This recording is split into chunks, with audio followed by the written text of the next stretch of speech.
The National College Finals Rodeo is coming up soon in Casper, Wyoming.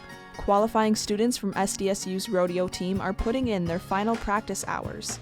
Jacey Hupp has been to nationals 3 times so far.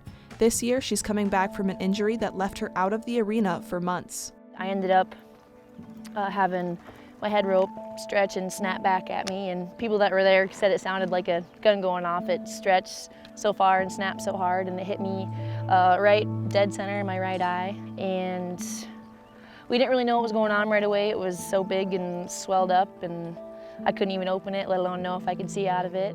Jacey had to wait 9 long months until she was able to get the surgery she needed for her damaged eye. The medical procedure included a new technique to insert a hand-painted iris. In fact, Jacey is the first person in South Dakota to have the procedure. But it wasn't long until Jacey was back in the saddle and out in the arena.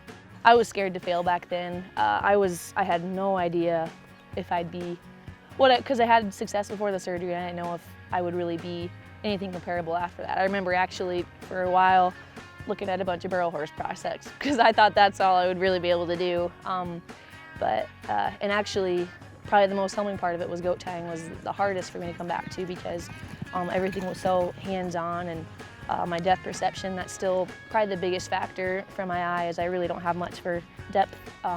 With the rope and stuff, a lot of it was kind of muscle memory, and inches and centimeters don't matter as much in the roping, but in the goats it's just hands-on and all right there. And that was my favorite event and probably arguably my most successful event, so it was it was tough and very humbling and scary to come back to that. I owe my parents the world because of what they've done for me and how much time we spent together, and I'd be a fraction of what I am without them.